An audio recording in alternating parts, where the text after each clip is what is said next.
सभी का rise topper में एक बार फिर से स्वागत है। आप लोग को हम बता दिए थे कि प्रतिरोध जो है किन बातों पर निर्भर करता है। आज जो है हम लोग का टॉपिक रहेगा वो है प्रतिरोध ताप गुणांक क्या है, जो कि एग्जाम में जो है ये क्वेश्चन जो है 2 नंबर का पूछा जाता है ना, कि प्रतिरोध ताप गुणांक क्या है।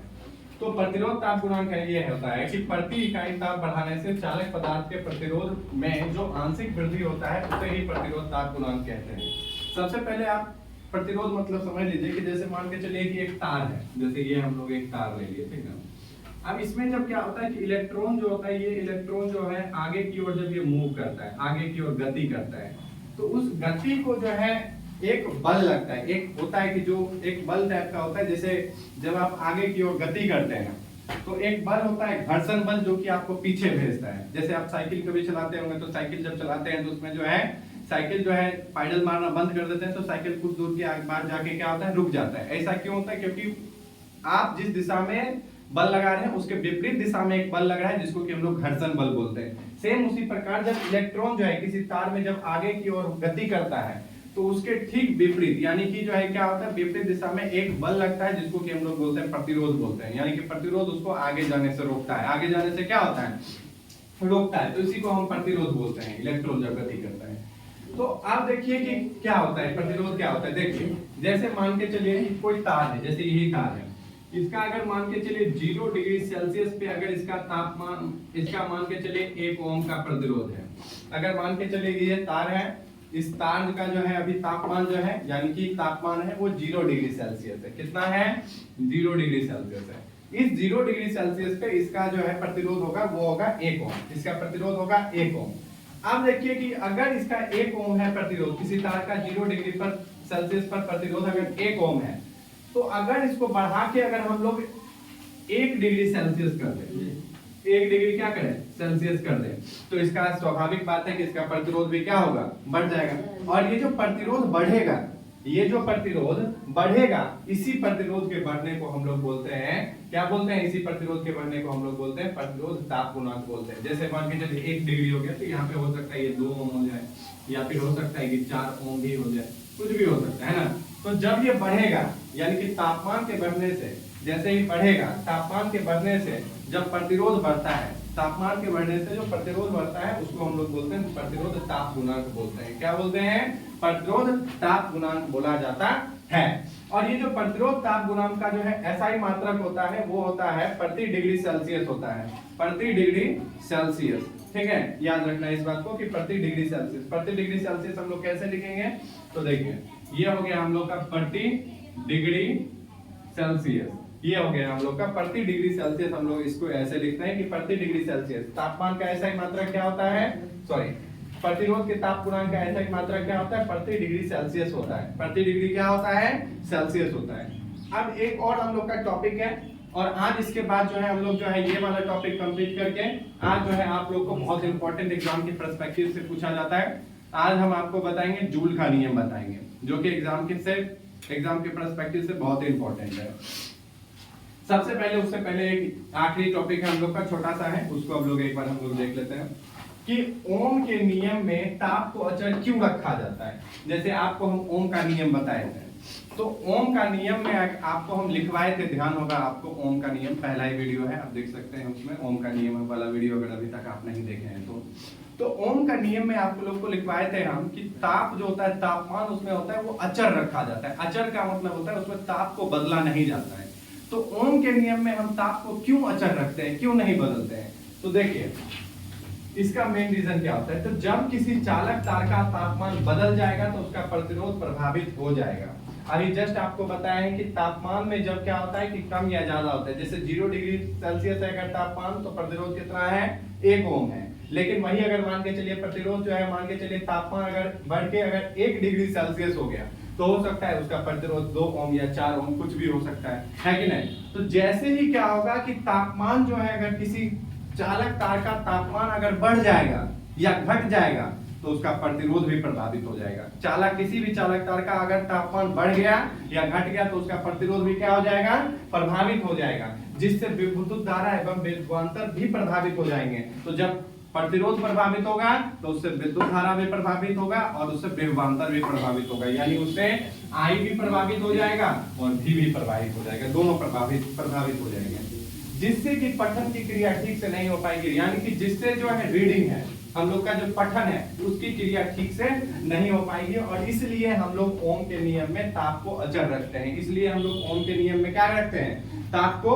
अचर रखते हैं, क्योंकि जब ताप को अचर नहीं रखेंगे हम लोग, ताप अगर मान के चलिए बदलते रहेगा तो उसके वजह से क्या होगा कि यहाँ पे जो है प्रतिरोध भी बदलेगा, और प्रतिरोध अगर बदलेगा तो विभवांतर भी बदलेगा और विद्युत धारा भी बदलेगा, जिससे कि पठन की क्रिया ठीक से नहीं हो पाएगी। तो अब आपको हम लोग यहाँ तक अगर आपको अब समझ में आ गया प्रतिरोध ताप गुणांक क्या है और ओम के नियम में ताप को अचर क्यों रखा जाता है। अब आपको अगली स्लाइड में हम बता रहे हैं कि आपको जो है जूल का नियम बताते हैं। तो हम लोग का जो है ये जूल का नियम से पूरा जो है हम लोग का एक आखिरी टॉपिक है, उसके बाद जो है जूल का नियम है। टॉपिक ये है ऊर्जा संरक्षण के सिद्धांत एवं विद्युत धारा का ऊष्मीय प्रभाव। तो ऊर्जा पहले हम लोग का देखते हैं कि ऊर्जा संरक्षण का सिद्धांत क्या है। तो ऊर्जा संरक्षण का सिद्धांत ये कहता है कि ऊर्जा को ना ही नष्ट किया जा सकता है और ना ही ऊर्जा को उत्पन्न किया जा सकता है। इसका मतलब यह है कि ऊर्जा को ना तो बनाया जा सकता है और ना ही ऊर्जा को कभी मिटाया जा सकता है। केवल और केवल ऊर्जा को एक माध्यम से उसको दूसरे माध्यम में बदला जा सकता है। जैसे हम लोग मान के चलिए कि खाना खाते हैं, है ना, तो उसमें क्या हो रहा है, हम लोग खाना खा रहे हैं, तो उसके बाद क्या हो रहा है कि हम लोग जो है क्या कर रहे हैं, हम लोग जो है बल लगा रहे हैं, है ना, साइकिल चला रहे हैं, तो उसमें हम लोग का कुछ ना कुछ ऊर्जा लग रहा है। तो वो ऊर्जा क्या हो रहा है, यांत्रिक ऊर्जा में बदल रहा है। किस ऊर्जा में बदल रहा है, यांत्रिक ऊर्जा में बदल रहा है। यानी कि हम लोग का मांसपेशी वाला जो ऊर्जा है, मांसपेशी में जो ऊर्जा आया खाना खाने से, वो किस में बदल गया, यांत्रिक ऊर्जा में बदल गया। यानी कि ऊर्जा को केवल और केवल क्या किया जा सकता है, ना ही बनाया जा सकता है ऊर्जा को, ना ही मिटाया जा सकता है ऊर्जा को। यही है हम लोग का ऊर्जा संरक्षण का सिद्धांत। यही कहता है कि ऊर्जा संरक्षण के सिद्धांत के अनुसार ऊर्जा का ना तो नष्ट किया जा सकता है और ना ही ऊर्जा को उत्पन्न किया जा सकता है, सिर्फ इसका एक रूप से दूसरे रूप में रूपांतरण किया जा सकता है। यानी कि आप लोग जो अपने घर में आज बिजली देखते हैं कि बिजली आप लोग के घर में आ रही है, वो बिजली जो है उसके पीछे अगर आप ध्यान से देखेगा तो वो बिजली किससे बन के आ रही है, या तो वो कहीं ना कहीं नदी के ऊपर डैम बना होगा, वो डैम में पानी बह रहा है, उस पानी को बहने से क्या हो रहा है, बिजली बन रही है। यानी कि वो ऊर्जा है, उसमें एक ऊर्जा जो है क्या हो रहा है, ऊर्जा, उस ऊर्जा को बिजली वाले ऊर्जा यानी कि जो है इलेक्ट्रिकल एनर्जी में चेंज किया जा रहा है। या फिर आपने देखा होगा कि कोयला जला के बिजली बनाई जा रही है, तो यानी कि कोयला जला के क्या हो रहा है, बिजली बनाई जा रही है, और उस कोयला उसके जलने से क्या हो रहा है, उष्मा प्राप्त हो रहा है, और उस उष्मा से क्या हो रहा है, बिजली बन रही है, और उस बिजली से क्या हो रहा है, आपके घर में पंखा बल्ब ये सारी चीजें जल रही है। तो केवल और केवल ऊर्जा को ना ही बनाया जा सकता है, ना ही ऊर्जा को नष्ट किया जा सकता है। यही है हम लोग का ऊर्जा संरक्षण का सिद्धांत। अगला क्या है हम लोग का, विद्युत धारा का ऊष्मीय प्रभाव। विद्युत धारा का क्या है, ऊष्मीय प्रभाव है। अब ये देखिए विद्युत धारा का ऊष्मीय प्रभाव क्या होता है। जैसे समझिए कि जैसे हम लोग क्या करते हैं, एक तार ले लेते हैं, जैसे ये हम लोग का मान लीजिए तार है, ठीक ना, इतना मोटा नहीं होता है, लेकिन मान लीजिए अभी जो है ये एक तार हो गया। तो ये जो है ये हो गया हम लोग का, इसमें इलेक्ट्रॉन है ना। इलेक्ट्रॉन जब गति करता है, इलेक्ट्रॉन क्या करता है, आगे की ओर गति करता है। तो आपको जस्ट बताएं कि उसके विपरीत जो है क्या होता है, यहाँ पे जो है प्रतिरोध लगता है। क्या लगता है, प्रतिरोध।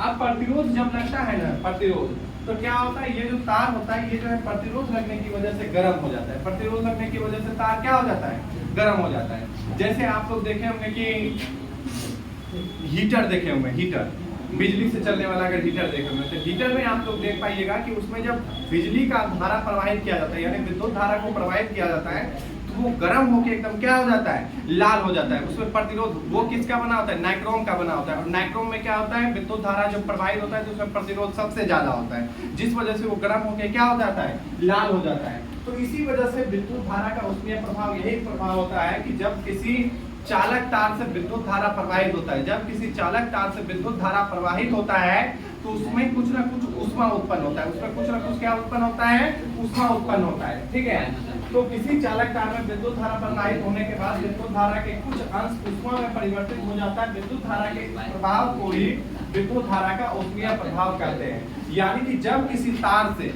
जैसे मान लीजिए एक तार है, इस तार से अगर मान के चलिए अगर इस तार से मान के चलिए प्रवाहित हो रहा है, इससे विद्युत धारा प्रवाहित हो रहा है, या मान लीजिए कि यहाँ पे ये एक तार है, ठीक है। इससे अगर मान के चलिए यहाँ से 5 वोल्ट का क्या हुआ, अगर विद्युत धारा प्रवाहित किया गया तो यहाँ आने का तक मान के चलिए ये क्या हो जाएगा 4.5 वोल्ट। क्यों? क्योंकि बीच में जो है मान के चलिए रेजिस्टेंस नाम का भी एक चीज होता है, प्रतिरोध लग जाएगा, है ना। तो प्रतिरोध लगने से क्या हो जाएगा, ये विद्युत धारा जो है यहाँ पहुंचते कितना हो जाएगा 4.5 वोल्ट का ही रह जाएगा। कितना रह जाएगा 4.5 वोल्ट का ही रह जाएगा। अब बाकी का आधा वोल्ट कहाँ चला गया, बाकी का आधा वोल्ट कहाँ गया, तो बाकी का आधा वोल्ट जो है वो क्या हुआ, वो बदल जाता है उष्मा में। वो किस में बदल जाता है, बाकी का आधा वोल्ट, तो वो उष्मा में बदल जाता है और यहाँ पहुंचते बनता है हम लोग का 4.5 वोल्ट भी बनता है। तो यानी कि जब किसी भी चालक तार से विद्युत धारा को प्रवाहित किया जाता है तो कुछ ना कुछ उसमें जो होता है विद्युत धारा होता है वो उष्मा में परिवर्तित हो जाता है, कुछ ना कुछ उसमें विद्युत धारा जो होता है उष्मा में परिवर्तित हो जाता है, ठीक है। और यही है हम लोग का विद्युत धारा का उष्मीय प्रभाव है। और इसमें जो है गतिज ऊर्जा जो होती है वो किसमें बदल जाती है, वो उष्मीय ऊर्जा में। यानी कि जब इसमें इलेक्ट्रॉन फ्लो करता है तो वो गतिज ऊर्जा है। कि कौन सी ऊर्जा है, वो गतिज ऊर्जा है। और ये गतिज ऊर्जा किसमें बदल जाती है, तो वो एक उष्मीय ऊर्जा में, क्योंकि इसमें ऊष्मा उत्पन्न होने लगता है ना। तो इस वजह से इसमें ऊष्मा उत्पन्न होता है। तो आपको वो जो है ऊष्मा होता है वो भौतिक कण होता है, तार में आप छूइएगा तो पता नहीं चलेगा, लेकिन ऊष्मा उत्पन्न होता है, ठीक है। इसी वजह से आप कभी कभी देखिएगा कि कोई भी तार जो होता है ऊष्मा की वजह से गल जाता है, तो ये उष्मा में परिवर्तित हो जाता है। तो गतिज ऊर्जा किसमें परिवर्तित हो जाता है, उष्मीय ऊर्जा में परिवर्तित हो जाता है। इस वजह से गतिज ऊर्जा का एक होता है 1/mv²। 1 बाय क्या हो जाता है इसका, mv² हो जाता है। अब हम आपको बताते हैं कि जूल का नियम बताते हैं। चलिए जूल का नियम पढ़ने से पहले कुछ नियम है जिसके बारे में हम चाहते हैं कि आप जानकारी ले लें, तो जरूरी रहेगा, आगे चल के काम आएगा। जैसे उत्पन्न उष्मा, जो उत्पन्न होता है वो क्या होता है, ऊर्जा होता है। उष्मा जो उत्पन्न होता है वो क्या होता है, हम लोग का ऊर्जा होता है। और आपको पता है कि साइंस में, विज्ञान में जो है, मान के चलिए कोई भी अगर ऊर्जा उत्पन्न हुआ या तो उसको हम लोग बोलते हैं कार्य। क्या बोलते हैं, कार्य बोला जाता है।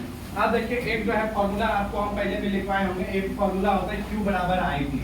Q बराबर क्या होता है, IT। याद आए आप लोग को, Q बराबर क्या होता है, IT, जिसमें Q का मतलब यहाँ पे क्या होता है, आवेश। Q मतलब क्या होता है, आवेश। और I मतलब क्या हो गया, विद्युत धारा। और T मतलब होता है यहाँ पे समय। क्या होता है, T मतलब समय होता है, ठीक है। तो Q बराबर हम लोग का हो गया IT। Q बराबर हम लोग का हो गया IT। एक और फॉर्मूला होता है V बराबर W बटा Q। V बराबर क्या होता है, W बटा Q होता है। यानी कि V बराबर क्या होता है, W बटा Q। यानी कि विभवांतर बराबर होता है कार्य बटा आवेश। विभवांतर बराबर क्या होता है, कार्य बटा आवेश होता है। ये भी होता है, अगर विभवांतर बराबर कार्य बटा आवेश है तो V बराबर अगर W बटा Q है तो आप लोग हमको बताइए कि W बराबर क्या होगा। W बराबर क्या होगा, तो W बराबर जो है हो जाएगा हम लोग का, W बराबर जो है हम लोग का हो जाएगा VQ। W बराबर जो है हम लोग का हो जाएगा VQ हो जाएगा, ठीक है। ये एक हो गया, यहाँ तक क्लियर है। आप देखिए इसको हम लोग कैसे सॉल्व करते हैं। इसको हम लोग मान लेते हैं ये Q बराबर IT है ना, इसको हम लोग समीकरण 1 मान लेते हैं। Q बराबर IT है, इसको हम लोग क्या मान लेते हैं, समीकरण 1 मान लेते हैं, ठीक है। अब और लिखते हैं हम लोग यहाँ पे, अब समीकरण 1 से क्या लिखते हैं हम, अब समीकरण 1 से लिखते हैं, ठीक है। तो समीकरण 1 से हम लोग ले लेते हैं W बराबर VQ। W बराबर क्या ले लेते हैं, VQ ले लेते हैं, ठीक है। W बराबर हम लोग क्या ले लेते हैं, VQ ले लेते हैं, ठीक है। क्योंकि आपको पता है कि W बराबर क्या होता है, ये W मतलब क्या हो गया जी, कार्य होता है। W बराबर क्या होता है, मतलब हम लोग का W मतलब क्या होता है, कार्य। यानी कि W बराबर हो गया हम लोग का VQ। VQ मतलब क्या हो गया, V से विभवांतर, और Q से मतलब हो गया हम लोग का आवेश। यानी कि कार्य बराबर होता है विभवांतर गुणे आवेश। विभवांतर गुणे क्या होता है, आवेश। अब एक बात बताइए आप, यहाँ पे V है, यहाँ क्या है, V है। आप देखिए अब यहाँ पे क्या है, V है, और यहाँ पे हम लोग का Q है। यहाँ पे क्या है, हम लोग का Q है। आप देखिए समीकरण 1 में अगर आप ध्यान से देखिएगा तो Q बराबर हम लोग का क्या है, IT है। Q बराबर हम लोग का क्या है, IT है। तो अब Q बराबर, तो हम लोग ऐसा लिख सकते हैं W बराबर V इंटू IT। तो उष्मा बराबर हम लोग का होता है, उष्मा बराबर हम लोग का होता है ऊर्जा बराबर होता है कार्य। उष्मा बराबर होता है हम लोग का ऊर्जा, और ऊर्जा बराबर हम लोग का होता है कार्य। आपको पता है कि कार्य क्या होता है, तो कार्य जब तक किसी कार्य तब तक पूरा नहीं होगा जब तक उसमें कोई ऊर्जा नहीं लगेगा। एक हम लोग का फॉर्मूला है Q बराबर IT। Q बराबर हम लोग का फॉर्मूला क्या है? IT। एक फॉर्मूला है हम लोग का जिसमें Q का मतलब है यहाँ पे आवेश। Q मतलब क्या है हम लोग का? आवेश है। और I मतलब है विद्युत धारा और T मतलब है समय।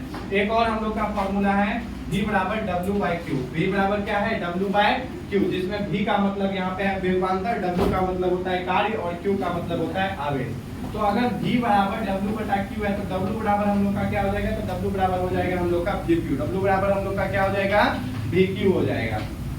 अब देखिए समीकरण 1 से, समीकरण क्या करेंगे हम लोग? 1 से करेंगे। तो समीकरण 1 से करेंगे तो समीकरण 1 से अगर हम इसको ले लेंगे W बराबर VQ, W बराबर हम लोग क्या ले लेंगे? VQ ले लेंगे। अगर हम लोग का W बराबर VQ है, अब यहाँ देखिएगा तो ये Q का मान है यहाँ पे, तो यहाँ Q का मान देखिएगा तो IT है। Q का मान यहाँ पे क्या है हम लोग का? IT है। तो क्या हम लोग ऐसा नहीं कर सकते हैं कि Q हटा के हम लोग IT लिख सकते हैं? सही, क्योंकि आप देखिएगा तो Q बराबर यहाँ IT है, तो Q लिखे या IT लिखे, बात तो क्या है? दोनों बराबर ही है। तो हम लोग क्या किए? W बराबर W लिख दिए, V को V लिख दिए, इनटू यहाँ दे दिए और Q का मान हम लोग यहाँ से उठा के क्या किए? IT दे दिए। Q का मान हम लोग यहाँ से उठा के क्या किए? IT दे दिए। अब यहाँ अगर आप देखिएगा तो कार्य है, क्या यहाँ पे? कार्य है। तो W मतलब जो होता है कार्य होता है। W मतलब आप सबको पता होगा, W से हम लोग किस चीज को सूचित करते हैं? कार्य को सूचित करते हैं। V का मतलब यहाँ पे विभवांतर हो गया, I मतलब हो गया विद्युत धारा और T मतलब हो गया हम लोग का टाइम यानी कि समय। T मतलब हो गया हम लोग का टाइम यानी कि समय। इसमें हम आपको जो है टोटल मिला के 3 जो है बताने वाले हैं। कितने फॉर्मूला बताएंगे? 3 फॉर्मूला हम आपको बताएंगे। आप देखिएगा 3 फॉर्मूला इसमें क्या क्या होता है। अभी आपको एक फॉर्मूला तो आपका ये हो गया, एक फॉर्मूला क्या हो गया आपका? ये हो गया। अभी 2 और फॉर्मूला अभी आपको और बताएंगे।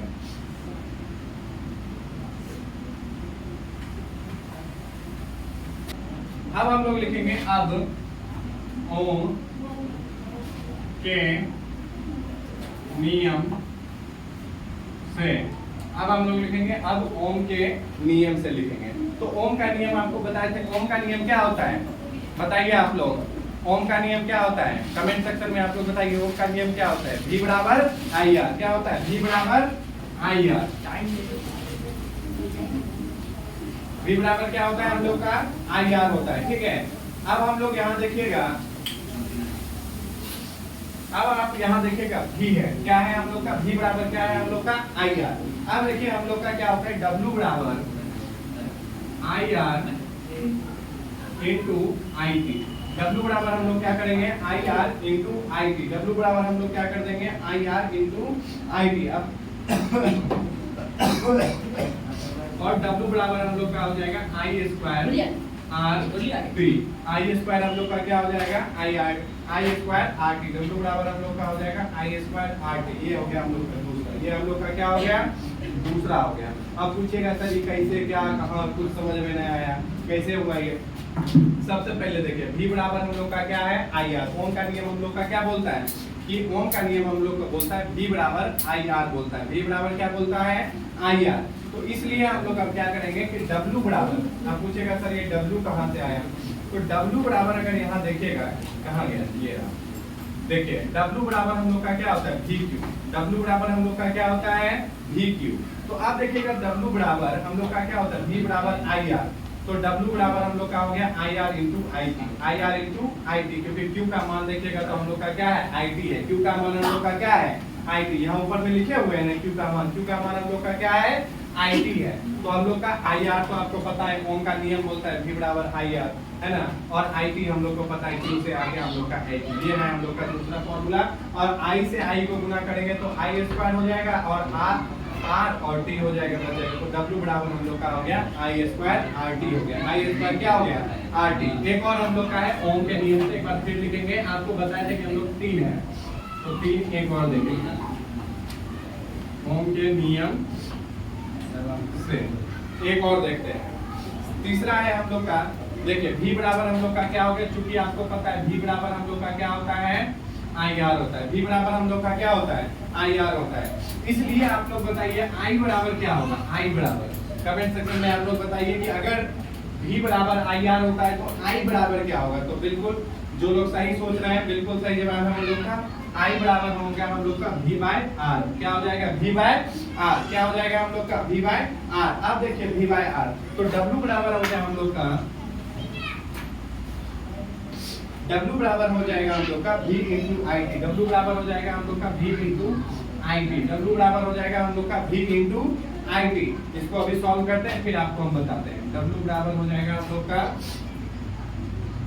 V into V by R into T।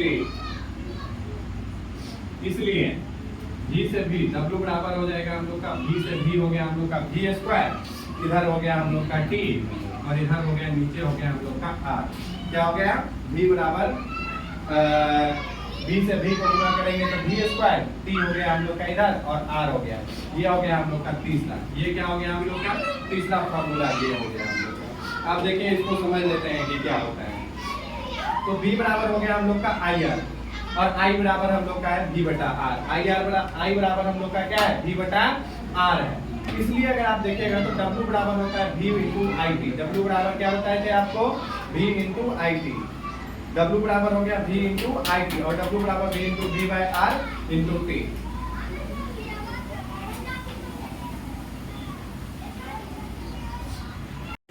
कि W बराबर क्या होता है V इंटू आई टी होता है ना, और W बराबर क्या होता है आई स्क्वायर आर टी, और एक और होता है फॉर्मूला W बराबर V स्क्वायर इंटू टी बटा आर। तो ये आपको तीन चीज हम बता चुके हैं, तीन फॉर्मूला है, ये तीन फॉर्मूला याद रखना है, आगे चल के ये तीन फॉर्मूला बहुत काम आने वाला है ना।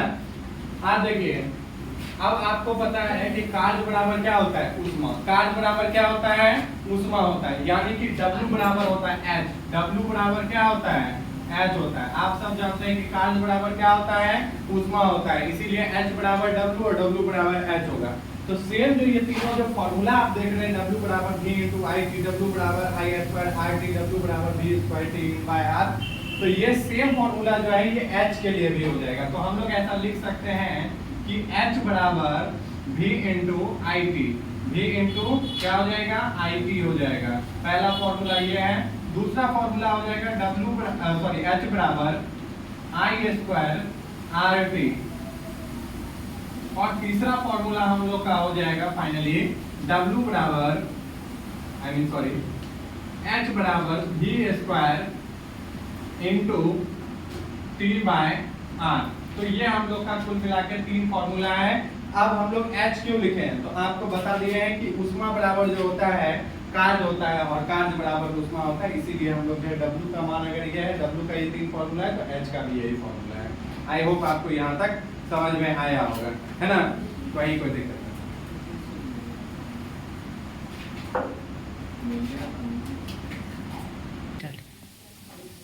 तो अब जो है हम लोग जिस टॉपिक का बहुत इंतजार कर रहे थे वो है जूल का ऊष्मीय नियम।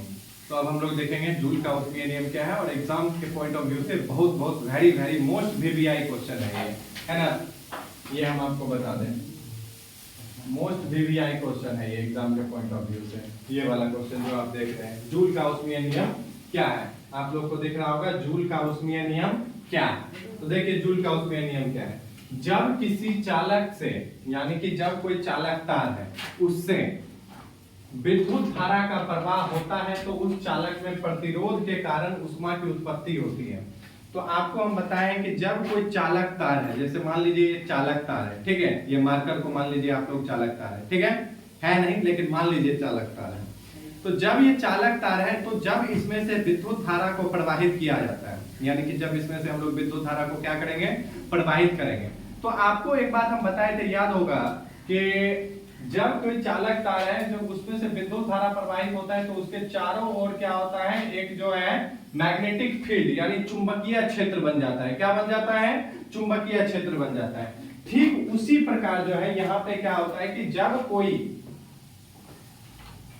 कोई चालक तार से विद्युत धारा प्रवाह होता है तो उसमें क्या होता है ऊष्मा का ऊर्जा बन जाता है। यानी कि ये क्या होगा, अगर इसमें से चालक तार मान लें और इसमें से जब विद्युत धारा को प्रवाह करेंगे हम लोग तो इसके क्या होगा, इसके जो है ये तार थोड़ा बहुत गर्म हो जाएगा, यानी ऊष्मा का प्रवाह होगा। आपको अभी थोड़ा देर पहले आप बताए भी थे आपको कि जब मान के चलिए यहाँ से यहाँ तक, अगर मान के चलिए यहाँ से 5 वोल्ट अगर छोड़ा जा रहा है तो यहाँ तक पहुंचते पहुंचते वो 4 ही वोल्ट रह जाएगा। आप पूछेगा बाकी का 1 वोल्ट कहाँ चला गया, तो बाकी का 1 वोल्ट जो होता है वो ऊष्मा में परिवर्तित हो जाता है। बाकी का 1 वोल्ट किस में परिवर्तित हो जाता है, ऊष्मा में परिवर्तित हो जाता है। ठीक है, तो इसी वजह से तो जूल का नियम यही होता है कि जूल का जो है, जूल भाई साहब ने बोला कि जब किसी चालक तार से जब विद्युत धारा को प्रवाहित किया जाता है तो उसमें ऊष्मा की उत्पत्ति होती है। और ये किसने बताया, ये बताया है जूल ने। और इस ऊष्मा के बारे में एक नियम का प्रतिपादन किया गया जिसे जूल का ऊष्मीय नियम कहते हैं। अब मेन सवाल ये उठता है कि फिर लोगों ने पूछा कि ठीक है जूल भाई साहब बताइए कि आपने ये तो बता दिया कि जब किसी चालक तार में विद्युत धारा को प्रवाहित किया जाता है तो उसमें क्या होता है, ऊष्मा जो है क्या होती है, ऊष्मा की उत्पत्ति होती है। अब ये बताइए कि वो ऊष्मा कितनी होती है, ये कैसे पता चलेगा, तो वो भी जूल ने बताया कि वो जो है जूल का नियम जो है, ये अभी 3 नियम हम आपको बताएंगे। फिर जूल भाई साहब ने 3 नियम दिए और उन 3 नियम से आप पता कर सकते हैं कि किसी भी चालक तार में जो है वो कितना ऊष्मा की उत्पत्ति हो रही है।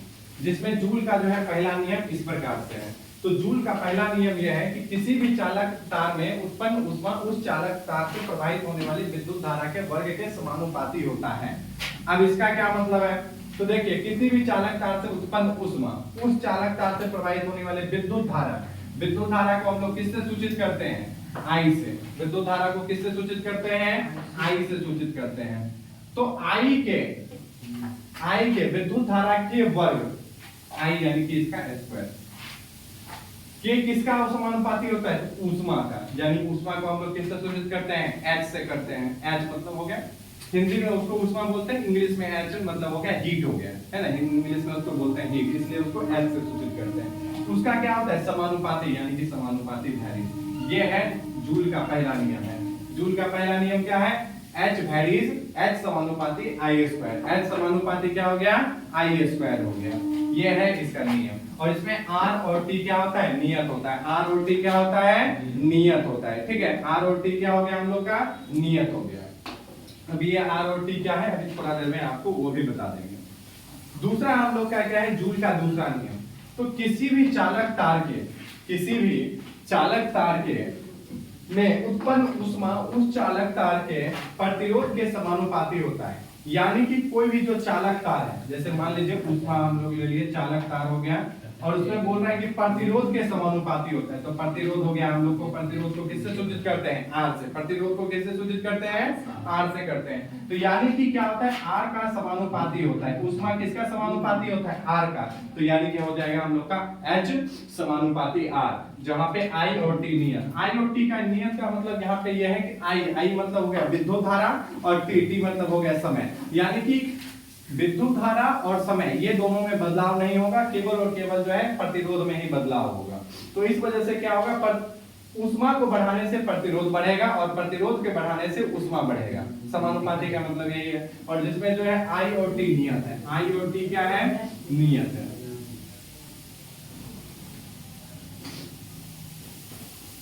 ठीक है, I और T मतलब क्या है यहाँ पे, I और T नियत का मतलब यहाँ पे यही है कि विद्युत धारा और समय इन दोनों में कोई बदलाव नहीं होगा। अगर ऊष्मा को बढ़ाएंगे तो प्रतिरोध बढ़ेगा और प्रतिरोध को बढ़ाएंगे तो ऊष्मा बढ़ेगा। ये है जूल का दूसरा नियम।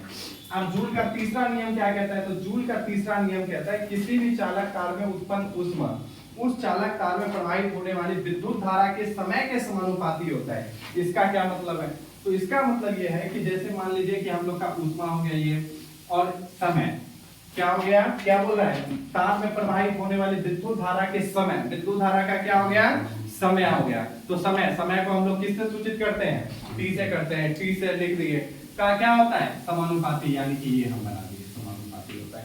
इसका मतलब है कि अगर किसी भी चालक तार में अगर समय को बढ़ाया जाएगा तो ऊष्मा भी बढ़ेगा और ऊष्मा को बढ़ाएंगे तो समय भी बढ़ेगा। ये मतलब है। जहां पे I और R नियत है। I मतलब हो गया आपको, I मतलब आप जानते ही हैं, I और R नियत। जहां आप लोग जानते हैं I मतलब हो गया हम लोग का, I मतलब हो गया हम लोग का विद्युत धारा और R मतलब हो गया हम लोग का प्रतिरोध। तो I और R क्या है हम लोग का, नियत है। तो ये है हम लोग का जूल का 3 नियम। अगर आप ये अगर एग्जाम में इतना अगर आप लिख देते हैं कि जूल का पहला नियम, मतलब जूल का उसमें नियम क्या है, एग्जाम में इस तरह का क्वेश्चन आएगा या जूल का है। अगर 2 नंबर का भी क्वेश्चन आता है, 2 नंबर का क्वेश्चन ये आ सकता है कि जूल का पहला नियम क्या है, या आपसे ये भी पूछ सकता है कि जूल का दूसरा नियम क्या है, जूल का तीसरा नियम क्या है। तो अगर इस तरह का प्रश्न आएगा तो वो समझ जाएगा कि वो 2 नंबर का प्रश्न है। लेकिन 5 नंबर का पूछेगा कि जूल का उसमें नियम क्या है, तो उसमें आपको तीनों बताना होगा कि जूल का उसमें नियम क्या है। और अगर आप ये तीनों जो हम लिखवाए हैं, इसको आप लोग जो है स्क्रीनशॉट लेके या कोई चीज लेके रख लीजिएगा, लिख लीजिएगा कॉपी पे। तो इसको जो है अगर ये तीनों अगर आप लिख लेते हैं तो आपका इसमें जो है 5 में से 5 नंबर आ जाएगा। 5 मार्क्स आप लोग का क्या है, कंफर्म है ये 5 मार्क्स एग्जाम में, ठीक है। और एग्जाम के पॉइंट ऑफ व्यू से ये जूल का नियम जो है बहुत बहुत वेरी वेरी इंपॉर्टेंट है, ठीक है। तो इसको आप लोग याद रखिएगा। उम्मीद है कि आप लोग को ये समझ में आया होगा। आज के लिए इतना ही। अगर आपको ये वीडियो आज का समझ में आया हो तो लाइक शेयर और सब्सक्राइब जरूर करें। जय हिंद।